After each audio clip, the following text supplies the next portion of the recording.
Hello, everybody. We had a little bit of a glitch with the live stream, but I think we're in good shape now. So we're going to get started in just one moment. Here we go.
Welcome, everybody, to the August edition of the Fruition Local Food Showcase.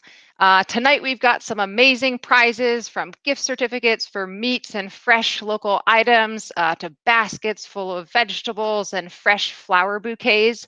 But more importantly, beyond all that stuff, we're here to hear firsthand from the food producers that create these delicious goodies for us or make them available in our communities.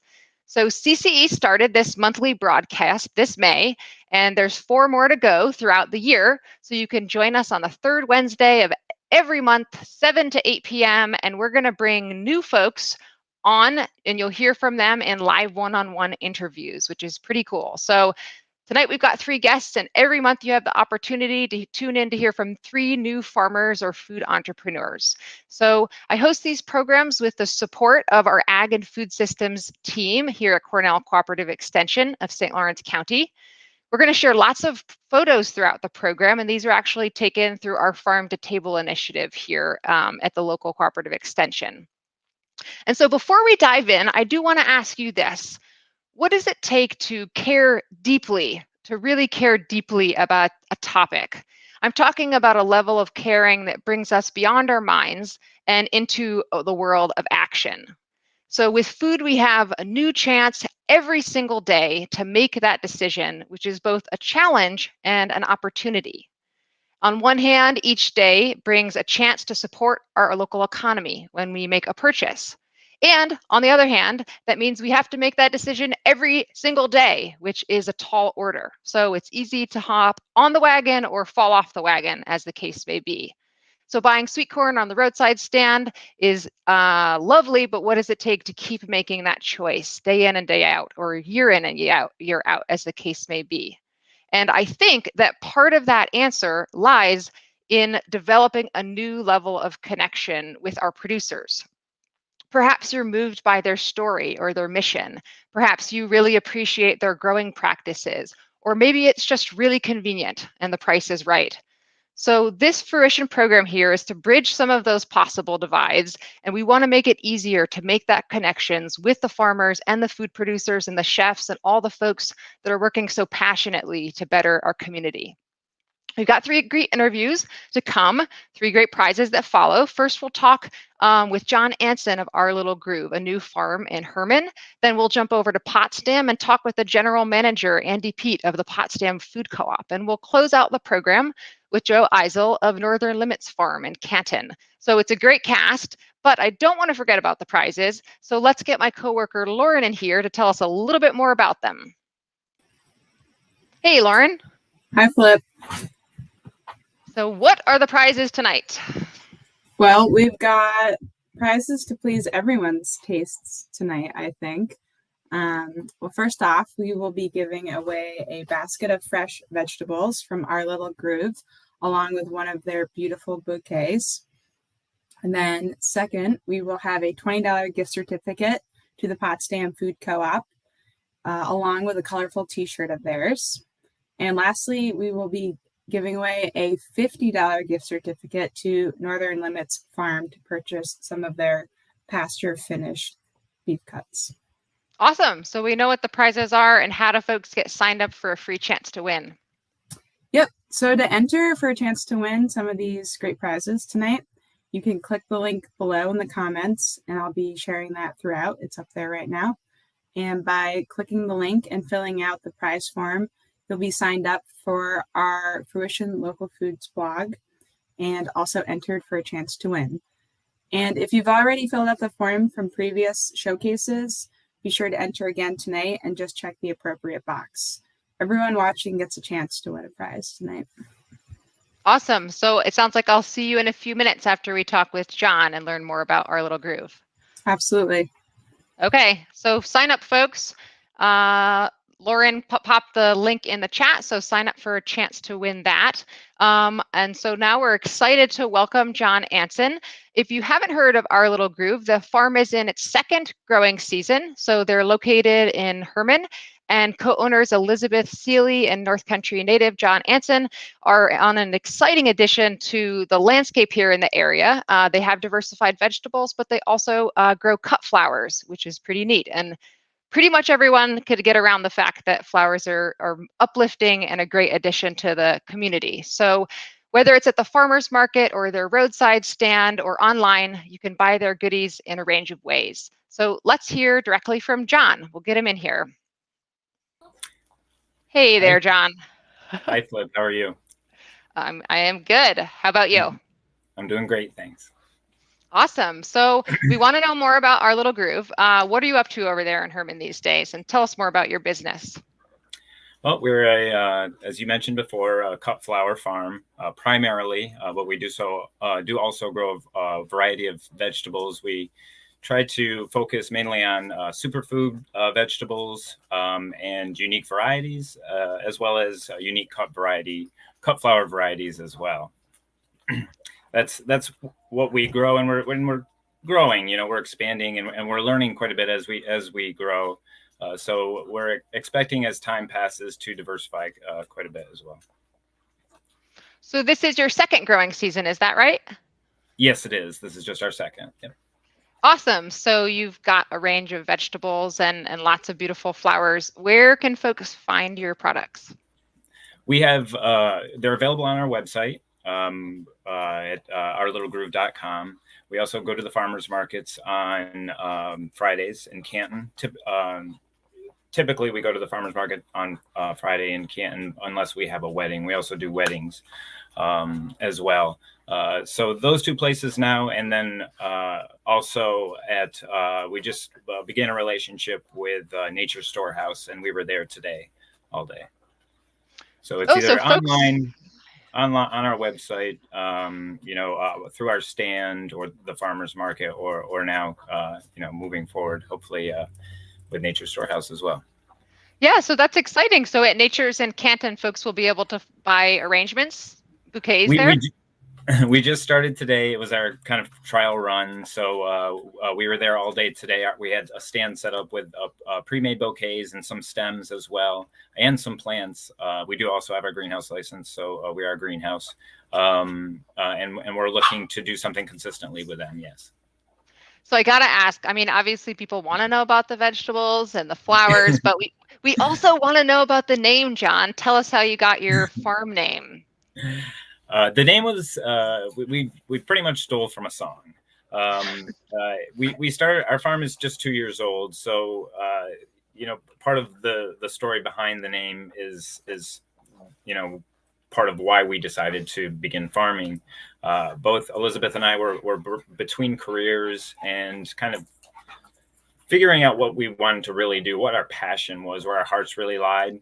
And so we took some time and we camped throughout the United States. We went coast to coast, and in that experience, it was very eye-opening to the agricultural scene, throughout other areas of our country.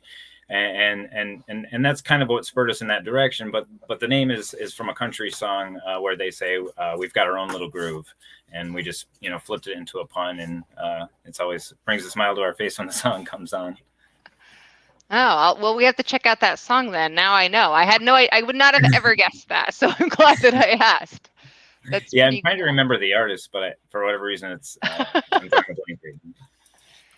So if folks haven't driven by your spot on County Route 21, it's a beautiful spot. We'd love to learn a little bit more. I've seen and heard you describe your growing practices as regenerative, or that you're regenerative farmers.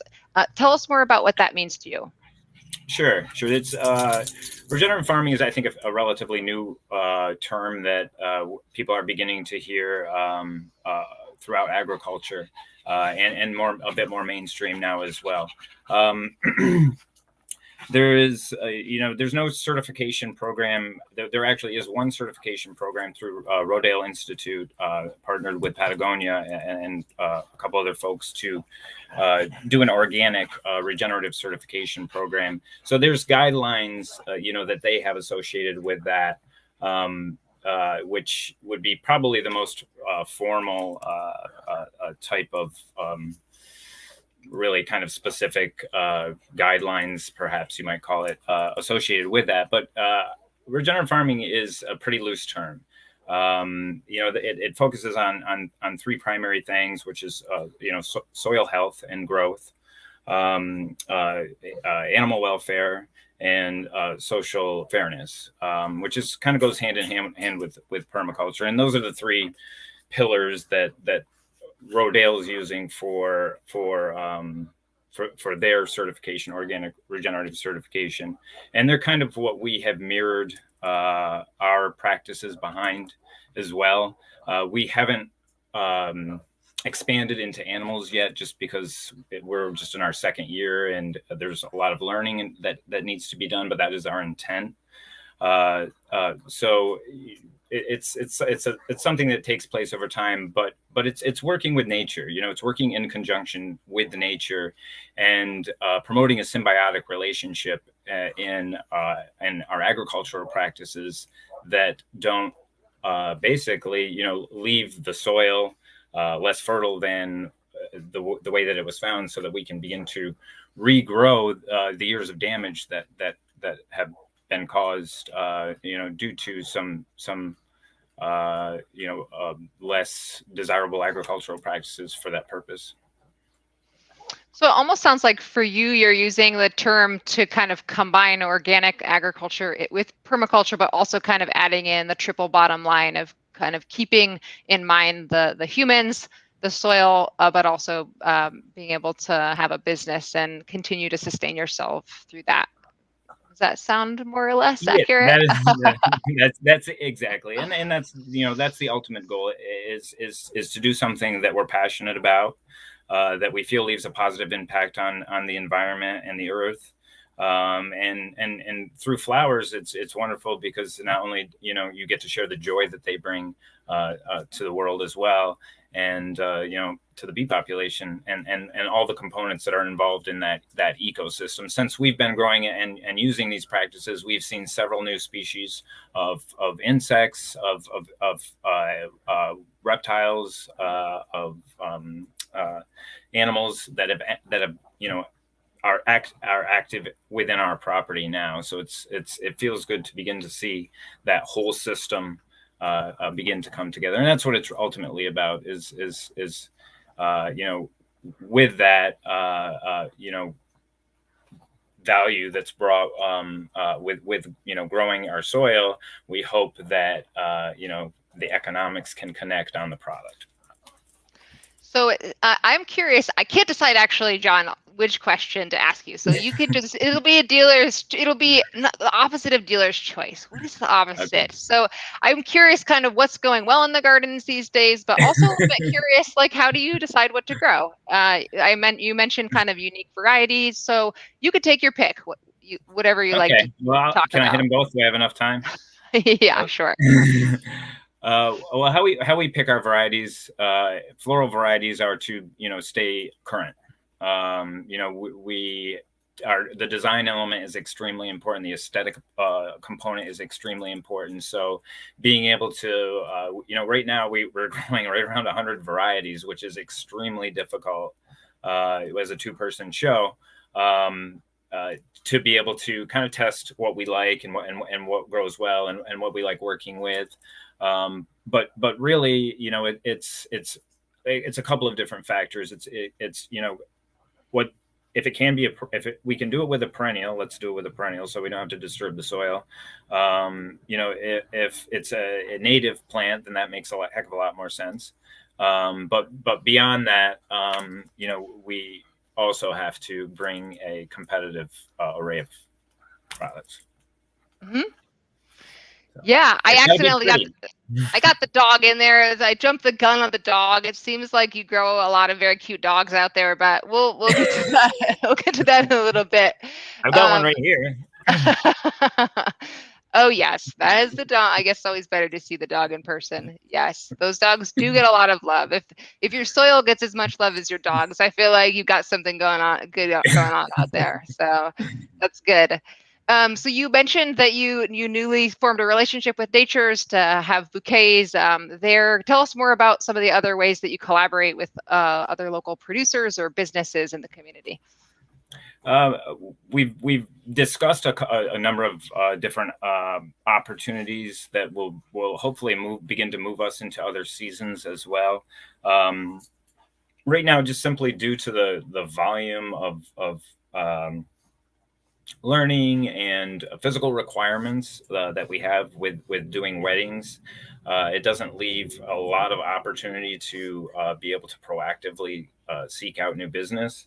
But as we become more efficient, we will begin to actively seek out, you know, some additional avenues. But we would hope to be able to conduct most of it online through our website. Nice. I am curious because you did submit like a pretty tasty looking recipe that I hadn't seen before. I was curious if you could tell us a little bit more about that. I saw it was called Chef John, but it looks like it was a different Chef John. So there's probably more than one Chef John. But tell us about the recipe that you submitted that we'll share with the listeners. Well, it's a zucchini boat. So we always, with there being two of us, sometimes harvests will get a little late, so we'll get some pretty huge zucchinis, and people will often ask us what to do with them. And you know, we actually picked this up from somebody at the farmers market, and Zucchini Boats. So you basically half the zucchini, and then you fill it with, you know, whatever delicious ingredients that you may like. So the particular recipe that I chose, because Beth and I both love tacos, and I think most people do, was a taco boat, a taco zucchini boat. The recipe, I think you may be offering a link for it, but uses ground beef. We substitute ground turkey for it. And most of everything else is from our garden or from Elizabeth's family's farm downstate. Awesome. So yeah, thank you. Yeah, it's a great kind of opportunity for a low carb taco meal, but you don't really miss the tacos too much. And pretty quick and relatively filling. It sounds healthier. So I grew up eating stuffed zucchini. I remember always asking for it on my birthday, but that was mostly like zucchini was just the vehicle for like a wild amount of cheese. Yeah. So yours sounds a little bit healthier. Exactly. So I'm curious, you're in your second year, you've got lots going on, you kind of have your feelers out to see what parts of the business and the way you want to go in terms of your outlets. What do you find so far to be the most satisfying part of being a diversified producer? Just, you know, the growing, being a grower, you know, growing from seed. I have Lysianthus that are finally blooming that I thought were going to celebrate a birthday. You know, so it's to carry something, to help nurture something through that process, I think is magical. And you know, also with us, the joy that what we do brings to people's lives, you know, is really rewarding. And to be able to you know, hopefully help to improve the soils, you know, and our planet simultaneously is like, you know, that's what we're doing it for. Yeah, those are essential goals, I would say. So we really appreciate you doing that work. I want to make sure before we go, if there's anything else that you want to share with the public about our little groove, I'm sure they'd love to know. Yeah, one thing that I like to discuss is just the importance, and I'm sure most of your audience does, and you beautifully spoke about purchasing locally as part of the introduction, but just how every dollar that we spend is a vote.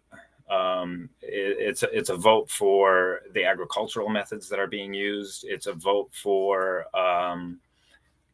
your personal beliefs, maybe potentially your kids' futures, and for this a wonderful land that we live in. Like that was part of our trip across country. What really got me the most was how much I wanted, how much I hadn't appreciated where I grew up.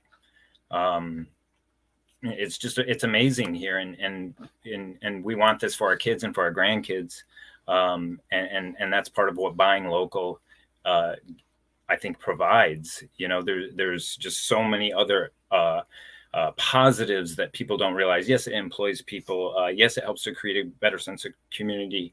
But if these people are also helping to nourish your land. They're also you're reducing transportation, packaging. The list goes on and on. So if there's one thing to leave here with, it's reading labels. If you can't always source everything locally, and you have to be realistic about things, but understanding where things come from. If you are buying something that's mass produced, if it's produced in the state, that's going to at least reduce the transportation that's associated with that. There's just more there than that simple statement, and you said it wonderfully. Yeah, I do love the sentiment, what you're saying in terms of just the continual reminder that our buying does have consequences, and we can have that ripple effect in our communities if we are able to take that extra effort and make the connections. Well, thank you so much, John. I'm glad that you've started to create a little oasis there in Herman. The first time I went, completely drove by it. So if you want to, in your own words, tell people where your farm is and your flowers stand, I would really love that as a parting thought. Yeah, this is the hardest question you've given me. The easiest, it's on County Route 21, and unfortunately, we're still having problems with our Google Maps pin, although we've tried unsuccessfully to have them change it several times. We are County Route 21 is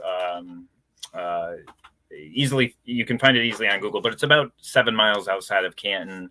There's 2 turns involved to get here, and it's I think that's pretty much it. We have a roadside stand out front that says Food and Flowers. Most people recognize that. If you see a sign that says Food and Flowers and a stand close to the road, you're in the right place. And I think if you see some really well-loved pugs running around, then I think you got to the right place. If you smell the sweet smell of basil in the air. There you go. That's a very kind way of saying it. It was so lovely to have you on, John. I really appreciate the addition of you and Beth to the growing community here in Northern New York. And folks can remember they can find them at the Canton Farmers Market, Bouquets at Nature's Storehouse, and online. Thank you. And yes, there are some other pug lovers out there. So right. You're not alone. Yeah, we are like them of our own breed. Take good care, John. Thank you. You as well. All right, so it's time for our first prize giveaway. I better get Lauren back in here so we can raffle off the basket of fresh produce and bouquet of flowers from our little groove. Hey there, Lauren. Hi, Flip. Who doesn't love a good pug, bouquet of flowers, and some fresh veggies? Is it in that order, Lauren? I don't know. It's okay. Let's do it. Let's raffle off. So this is what Flip just said, a basket of fresh veggies and a beautiful bouquet of flowers. So let's spin the wheel here. Is it going to be? We got Rose. Congratulations. Excellent. Congratulations, Rose. We'll contact you directly tomorrow with how you can get those fresh veggies in the bouquet, which are very lovely. Lauren, before you head out, can you remind us what is the next prize and how do people enter? The next prize is from the Potsdam Food Co-op. We've got a $20 gift certificate along with one of their nice t-shirts. And you can enter by clicking the link in the comments and fill out the form, and you'll be entered to win one of the 2 prizes that are left. Yeah, so enter once, you have a chance to win both prizes. And as Lauren mentioned, the Fruition blog, every week we've got gardening news, homesteading, profiles of local farmers, and tips for producers to make the most of their business. So there's a lot of good stuff on there. And we'll see you in a few minutes, Lauren. Sounds good. All right, so we better get Andy in here. So we have Andy Pete, the general manager of the Potsdam Food Co-op. And if you haven't been there before, they were actually founded in 1973. They're located on Elm Street for a bit longer. He'll tell us more about that. We were really excited to have the co-op on the program as they're the only cooperatively owned food store in all of St. Lawrence County. And they have long had an active program of purchasing from local farmers and artisans. So everyone is welcome to shop at the co-op, whether members or not. It's a beautiful and bountiful time to stop by there and find local products. So we're going to get Andy Pete, the general manager, in here so he can tell us more about their mission and the future of the co-op. Hey, Andy. Hey, Flip. So I'm ready to know. Tell us maybe not everything we need to know, but give us a good overview about the Potsdam Food Co-op. Well, as you mentioned, we're a cooperatively owned retail food store. We are natural market focused, so we lean into organic and non-GMO products, whole foods in bulk. We cater to specialty diets, looking at gluten-free, vegetarian, vegan, low glycemic, things like that. But our biggest thing is we focus on is local. We do our best to give priority to locally sourced food when available. We also have a bakery where we make some breads, snacks, sweet treats. We also have a natural foods deli that provides grab-and-go sandwiches and wraps, deli salads, green salads, heat and eat entrees, and that's another area where we try to go with local sourced ingredients when we can. So everyone is welcome to shop at the co-op, which I think is really useful to know if you want to just drop in and see what's going on there. But folks can always join at any time of the year. So if someone decides that they are interested in joining and becoming a member or a member owner, how do they go about doing that? I'll just pop in, do a shop. We can take care of you at checkout. We can sign you up right there, or we can send you home with some info. You can think about it and be sure about it on your next visit. How has the size of the membership changed over the past few years? It's been pretty steady for a long time running, but right currently we're around 1,135 households. And I think that's the highest it's ever been. We recently changed our membership structure. It used to cost $25 to join as a new member owner. So $10 was equity and $15 came in the form of annual dues. And we also gave a basic discount to non-working members, 2% discount. We decided that the annual $15 in dues was a barrier, while the 2% discount wasn't a sufficient incentive for joining.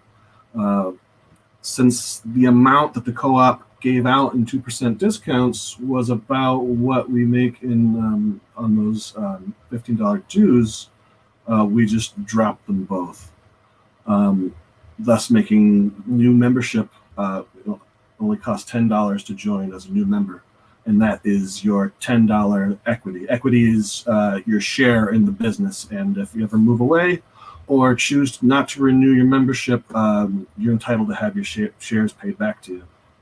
And so since making that switch flip, we've signed up 130 new member households, and so that's more than the typical amount in a 6-month period. Yeah, I love that you lowered the barrier to entry and having folks feel welcome to join at any time throughout the year. I had mentioned that you do purchase and have long purchased from folks that produce food or other kind of artisan gifts, but tell us, Andy, how many different businesses do you buy from that you can find those products in the Potsdam Food Co-op? We boast that we can offer our shoppers access to 75 local farmers and producers under one roof. Yeah, that's excellent. That's pretty good for a very cute but compact store, I would say. Which I guess we'll get into that part in a little bit. But how does the co-op establish those relationships with producers that they're offering their products in the store? Well, I used to work as the lead buyer, and when I took over in 2015, I got to inherit a good amount of them. Very long-term, strong relationships that we've had over the years, and all I had to do was reach out and say, "Hi, I'm the new guy," and that was that. The same goes for our current buyer, Jesse. She's going through that, and that's always handy. Beyond that, starting a new relationship with a local producer can often stem from having need for product. If you're looking for something specific, you'll eventually find it through this tightly knit community, and then you'll run into someone who's got what you need, and then it just grows from there. Sometimes a member owner recommends a local farmer or a specific product. Sometimes farmers who are looking to get established reach out to us. And it's also important to nurture those relationships. We think it's important to support our local farmers and producers by giving them the best opportunity we can offer for the success. We like to host farmers and vendors here in their store for demonstrations and in-store tastings.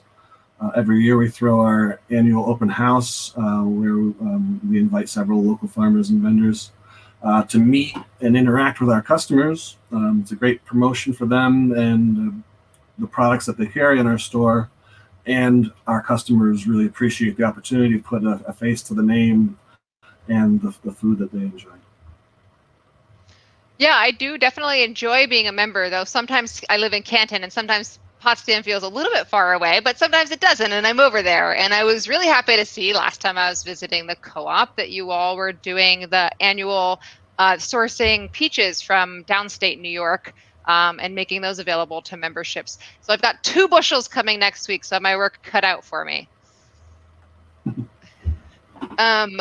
Yeah, let's talk about, let's see, I really want to hear, I bet people have heard about the DRI and possible expansion. Maybe before we launch into that, tell us a little bit about how COVID has affected the co-op and maybe more broadly what you see as its impacts in the local food system in general.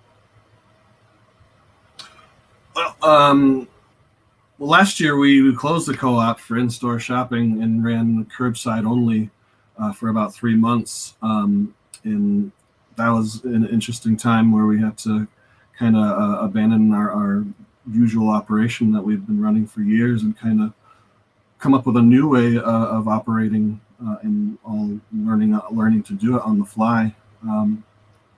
But we've noticed that COVID kind of affected the way people shop. We've experienced over the last five or 10 years or so a bit of a trend of declining sales in bulk, kind of fewer people cooking from scratch and are leaning more towards prepared foods and packaged grocery that kind of simplifies home cooking.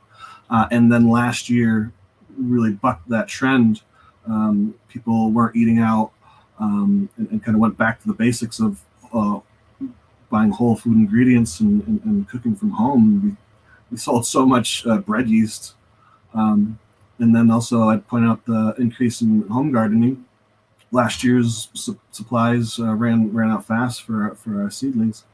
But and then this year we were a little better prepared for the increased demand, and we had a fantastic garden sale. And then, as most might guess, COVID affected supply and demand, and even now we're still kind of trying to adjust and keep up. Yeah, I appreciate how quickly you were pivoting to continue to make your products available in the store.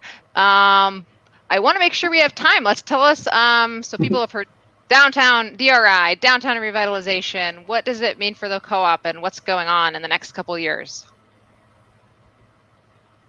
Well, yeah, as you heard, Potsdam was awarded funds from the Downtown Revitalization Initiative, and the co-op was awarded funding for our project, and that's something that is moving forward, and we're very excited about. And so, it kind of the motivation for this move kind of plays into our ends policy.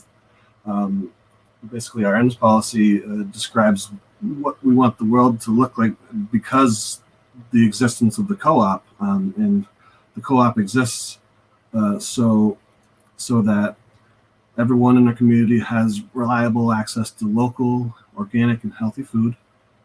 North Country farmers and producers have stable, honest, and robust marketplace. Customers have a welcoming place to shop, interact, participate on many levels. And the community members have a model of environmentally respectful practices and cooperative ownership.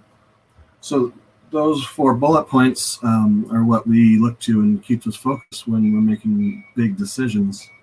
And so this decision to move is one of those ones that we looked at that, and it's justified. A bigger, more visible, more accessible, more centrally located building will give us more resources to accomplish our ends. This Fruition program focuses on local food, so I point to those first 2 items: access to local healthy food and support of our local farmers. So over the first 4 years of operating in our new store, we're projected to double our sales, which includes doubling the amount of local produce that we could sell. So if we're able to grow our audience and increase demand, it can allow farmers to possibly increase production or expand their operations. So yeah, it's exciting to think of what could change in terms of our role in local food system.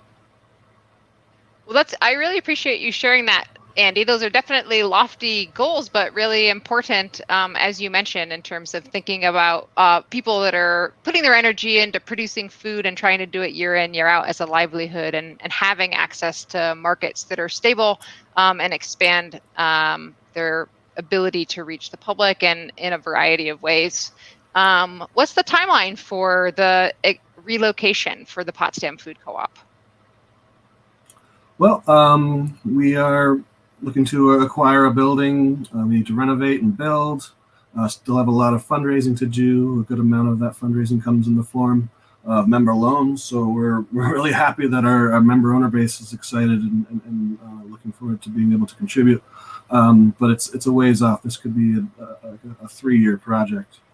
So we're excited and looking forward to the future, but we still have a job to do right here and right now. And we've not lost focus on what's here right now or on people who rely on us.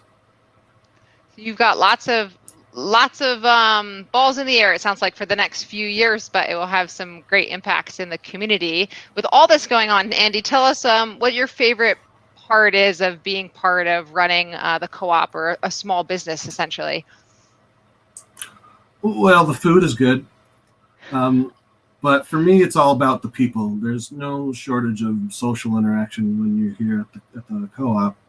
The people I've had the privilege to work with over the years are some of the greatest people that I've ever known, and the same goes for the customers.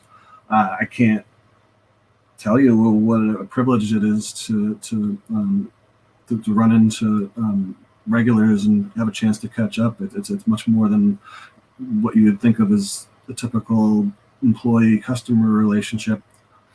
You really feel like you're part of something. The cooperative spirit, as I'm sure you know, is contagious. And then for me, being a lifelong Potsdam native, I'm proud to be in a position where I can have such an opportunity to contribute and give back to the community that I love.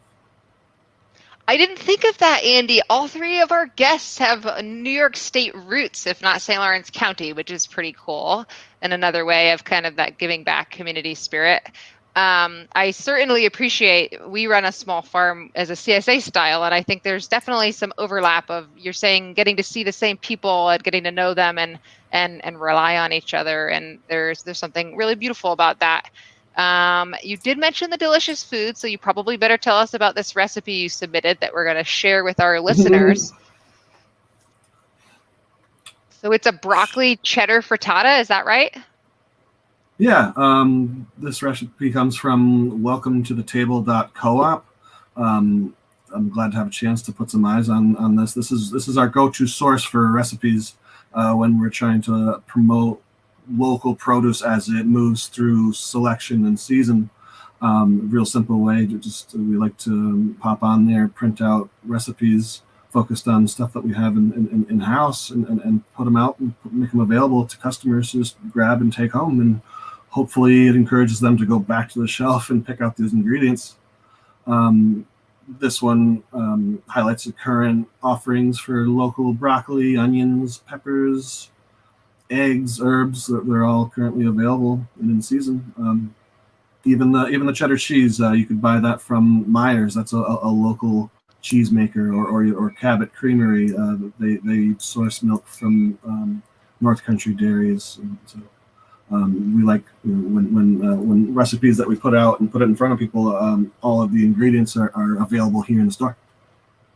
I do love frittatas. I think that they get undervalued because they're pretty flexible. They come together fairly quick, but you can highlight various flavors depending on what's growing at any given time of year, which is pretty great. We loved having you on, Andy. Is there any parting thoughts to share with our audience about the Potsdam Food Co-op? I just want to express, what a lovely program you guys are putting on. This is so great, and your partner is fun too. It feels like a real chat show. You're doing such a great job. I hope you guys are proud. Thank you. That's very sweet. Well, we're just one little piece of the puzzle. So whether it's Cooperative Extension or the Potsdam Food Co-op or any of our hardworking farmers, that whole oversaid but not any less true, it takes a village is always true. So we really appreciate you joining us, Andy. Thanks a lot for coming on the program. Well, thanks for having me. Great. Take care. Okay, well, I think you know what time it is now that Andy has shared about the past, present, and the future of the Potsdam Food Co-op. Now it's time to give away a prize. The Potsdam Food Co-op generously donated a $20 gift certificate to the store, plus one of their t-shirts where they did their new logo in the last couple of years, and it's pretty snazzy. So let's get Lauren back in here. Hi, hey, Lauren. How are you doing? Good. You got some prize for me? The first to give away? I think I have a prize. Actually, I have two prizes right now. I have the gift card and I have the t-shirt. I mean, I think it's maybe the same lucky winner that gets both. I should have asked. Maybe Andy could tell us that from backstage. Andy, is this one prize or two? Just show your fingers. One prize or two? It's one prize. It's one lucky winner, Lauren. Okay. All right. One prize. Let's do it. You get two prizes if you're the winner. So that's true. Here we go. All right. Spin the wheel here. Let's see who's going to win. And Ellen. Congratulations. I know a pug lover that's named Ellen, but I don't know if it's the same Ellen. So, but congratulations, Ellen. We will get in contact with you tomorrow so you can learn how to redeem your $20 gift certificate to the Potsdam Food Co-op along with one of their snazzy t-shirts. Thank you so much, Lauren. Of course. And we have one more prize to give away after this. We'll hear from Joe at Northern Limits, and he's going to donate a $50 gift certificate to some of his pasture finished beef. Excellent. Okay. So we'll see you in a few minutes. Can you pop that link back into the chat, Lauren, about how they would sign up for the prize? If you just are joining us, you can still sign up for the last prize.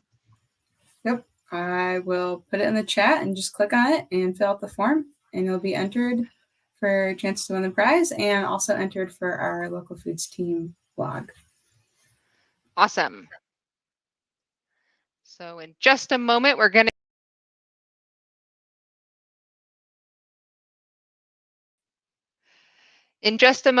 get started with Northern Limits Farm and learn all about their grass-based beef operation here in Canton. One moment.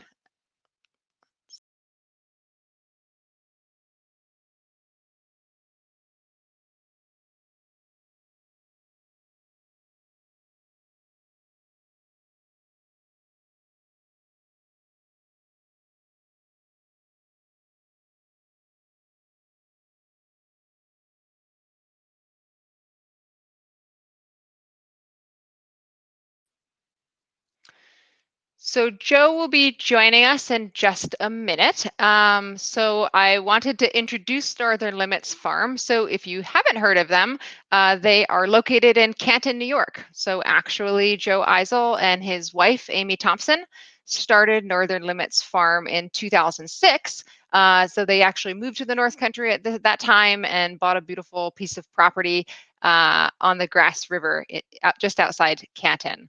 So something great about these grass-based beef producers is that they offer single cuts sold directly to customers, but they also offer the option of buying quarters or halves or whole animals, and they're actually processing throughout the year. So they actually also have a great website, so you have the option of seeing cuts that they have available, but also kind of having these anatomy charts where they kind of show people. They have a really great kind of educational component where you can see some of the cuts and understand what you're actually buying, and understanding, depending on how you process the animal and how it's broken down, what you're getting in that process. They also have the opportunity to purchase and put in the order. Joe was telling me, I hadn't realized that on the site, but they have kind of a neat flow chart where you start out whether you're getting the whole or the half or the quarter, and then you start to make your selections, and then based on that and the cuts that are available, then that will kind of help guide you, funnel it down, like filtering, but for ordering beef. So that's pretty handy, and it's worth checking it out on their website. I want to get Joe in here to tell us all about it because he knows far more than I do. So let's get him in here. We'll get this out and then welcome Joe. How are you doing, Joe? I'm good, Flip. How are you? All is well. Yes. So we had a chance to hear from John at our little groove in Herman, and then move over to Potsdam to the Potsdam Food Co-op. And now we're excited to talk about beef. So what are you up to over there at Northern Limits Farm? Well, we're up to a lot, but we're still in August, so we're doing a lot of grazing, and we're coming up on our next big butcher date, and I don't know, just the usual farm stuff. Yeah, so you have an interesting background. We've talked a little bit about it before, but how you got to your current model and things you've done in the past. Can you share a bit about that? I know you know a lot about cows, and you spend a lot of time learning. And I heard you were even the 2018 Beef Producer of the Year, which is a pretty cool accolade. But tell us a little bit more about your background and how you got to where you are with Northern Limits Farm. Well, I've been doing cattle since I was 19, so that's over 20 years of working cattle and learning all about the industry. I went to college for agriculture, and I cut meat in college. I cut meat after college. And then in 2006, my wife and I moved up here from the northern Catskill Mountains. And we bought in 2004 we moved up here, and in 2006 we bought our farm, and we've been going since. So yeah, so tell us a little bit more, like what is the size of your herd at this point, and when do you process the animals? Well, we process every month. We do 5 to 10 probably a month, and we sell them locally, and we have a couple buying groups outside the state, inside the state. Our biggest one is out in Boston, and we run Angus and Angus cross cattle because I think the English breed cattle are the best marbled animals, the best tasting animals, and I don't know, I've gotten a pretty good eye for them over the last 20-something years. So. Well, you mentioned the marbling, Joe, so then I have to ask, what is it? Why do we care? Why should we care?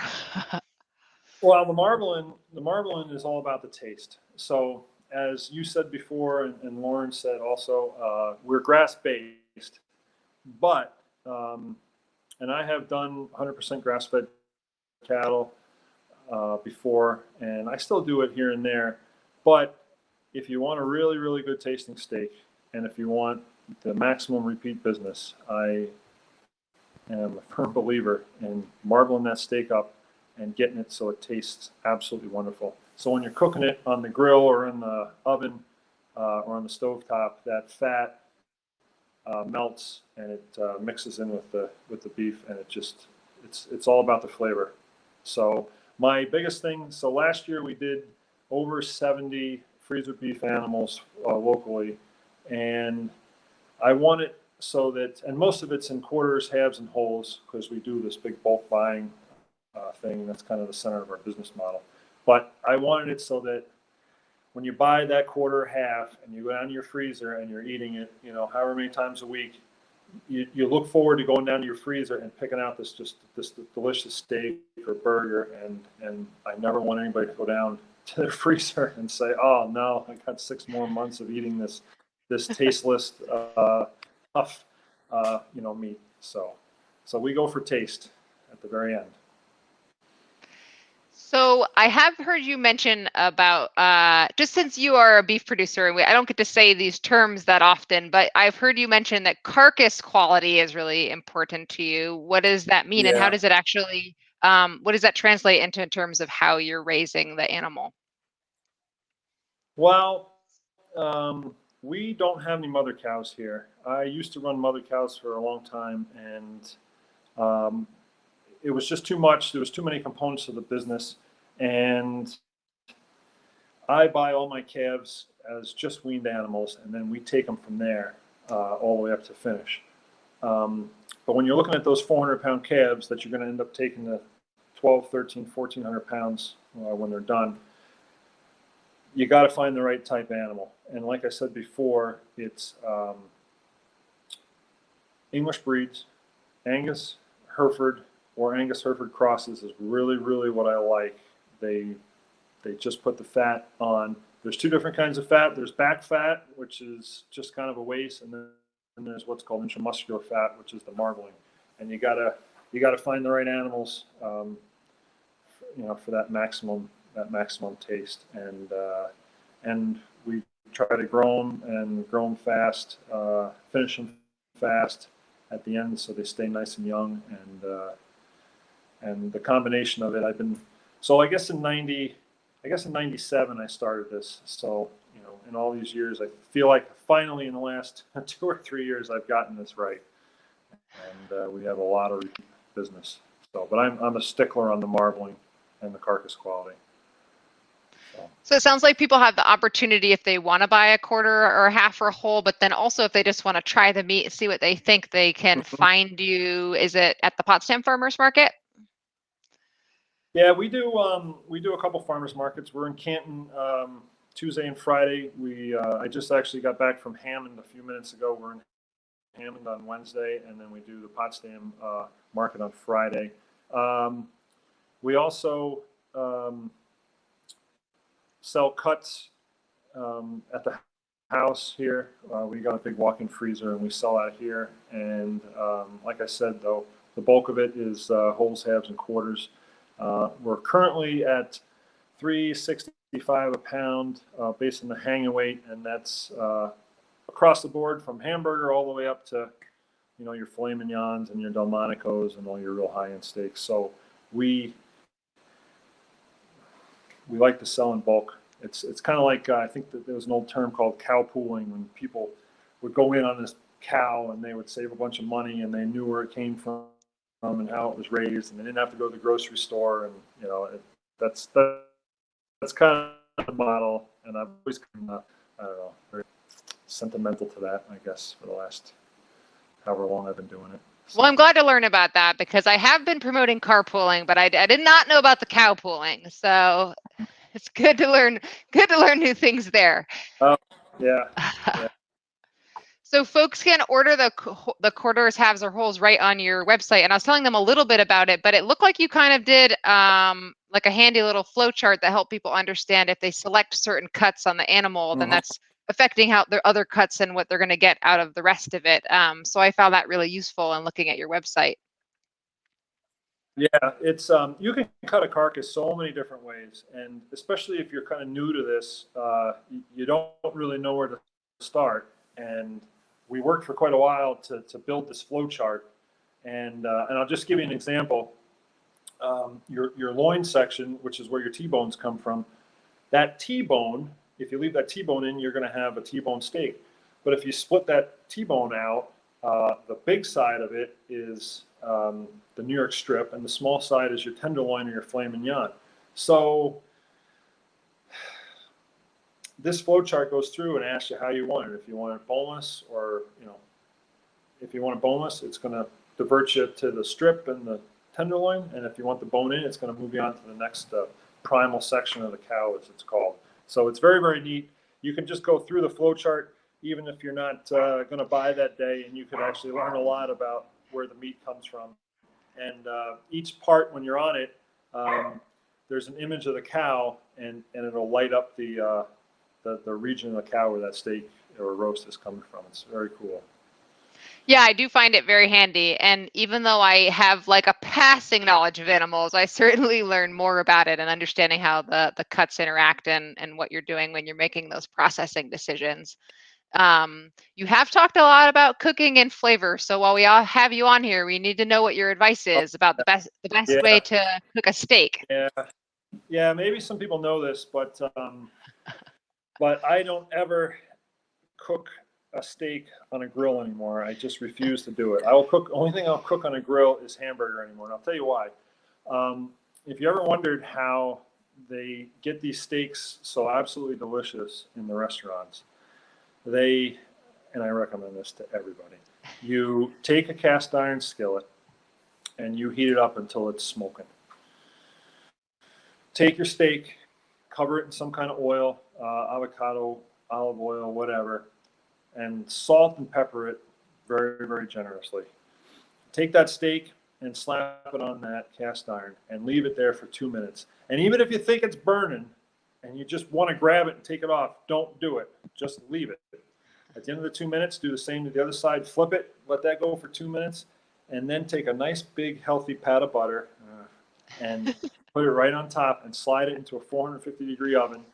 And then depending on how much pink you want left in it, you can cook it for about 1.5 minutes to about 2.5, 3 minutes, and take it out, let it rest, and then cut it against the grain, and it is the best steak you will ever have. You'll never cook it on the grill again. So I always recommend that to people to try at the farmers markets when I'm talking to them, and the feedback has been awesome. That is definitely not the way that I have cooked them, and I'm glad that I asked you. Oh yeah, and if you forget everything I said, you can just Google how to cook a steak restaurant style, and it'll come right up just like that, and it is so good. Try it. Just try it. You have to. Okay. We'll try it, Joe. But before you go, I want to make sure people know, just so they don't think they're crazy, you aren't just a beef farmer. You also have another business, and folks can find your products at the farmers markets where you're selling. So I just wanted to mention that if you want to say a line about Grass River Hemp, we might showcase them in a future program. But if you're welcome to put in a word if you like. Oh, sure. Actually, we seem to be spending more and more time with Grass River Hemp, but we started 3 years ago. It's my wife and I in partnership with the Lobster family in Potsdam. It is a lot of work, but it is very, very rewarding, and we have a nice line of products, and I've had very, very great feedback. We've been doing it for about 3 years, and I hope that if possible, we could highlight that when we get closer to harvest time, because it is, I could talk about it for hours. It's just incredible plant. Excellent. So, Well, I really appreciate you taking the time. I did forget, you mentioned actually that folks don't always know it, but you have a really popular other product that you have at Farmers Market. I think it was in one of those photos, but folks really like your dog bones. Is that right? oh yeah, we do. So we do all this beef, and we got a lot of dog bones, and they're all naturally smoked. There's no mold inhibitors or preservatives, so they won't sit on your shelf for 6 months and stay nice like maybe at Agway or a Tractor Supply or any of those. But they're fresh, they are delicious, and no mold inhibitors or preservatives, and we sell a ton of them too. So yeah, you keep them in your fridge or freezer till your dog's ready for them, but they are a big treat for dogs in St. Lawrence County. Excellent. Well, it was good to have you on, Joe. Is there anything else you want to add about Northern Limits Farm before we give away your wonderful gift certificate?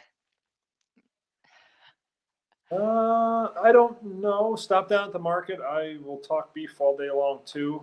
I don't know. Beef is just, it's a delicious meat. I don't know. It's the king. It's the king of meats in my opinion.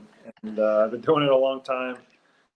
And I love to talk about it. And come down, try some burger, try some steaks, try some steaks in the end.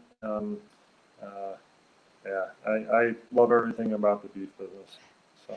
Excellent. Well, then everybody, you've heard it directly from Joe. If 15 minutes isn't enough talk about beef, then you can meet him down at the Potsdam market on Saturdays, the Canton market on both Tuesdays and Fridays, or one day, Joe? And then also the Hammond market. He might have frozen up. Did you say Potsdam? That's Saturday. Mm-hmm. And oh, whoops. And yeah, sure, sure. And Canton is Tuesday, Friday, and Hammond, if you happen to be in Hammond, is Wednesday. So. Excellent. Thank you so much, Joe. That was the 2018 Beef Producer of the Year right here in Canton, New York. Visit them online at Northern Limits Farm or at the market. Take good care, Joe. Okay, let's get Lauren in here. We're wrapping up, and it's time for the $50 gift certificate to Northern Limits Farm that you can redeem directly at the farmer's market. Ready to roll, Lauren? Oh yeah, let's do it. Okay. I will spin the wheel here, and it looks like Ryan. Congratulations. Awesome. Congratulations, Ryan. If you didn't win a prize tonight, never fear, you have a chance next month. We have another local food showcase the third Wednesday of every month throughout all of 2021. And Lauren and I will be back to share more local food news. You can hear directly from the farmers, food producers, retailers, and chefs that make our region delicious. Thanks so much, everybody. Thank you, Lauren. And farewell. If you haven't already seen it, so you can sign up for the blog, but also if you just want to see information about what we're up to, the Fruition blog, we have our website that we put our events on, and then you can always find us on Facebook. So take good care, everybody. Reach out anytime and buy local.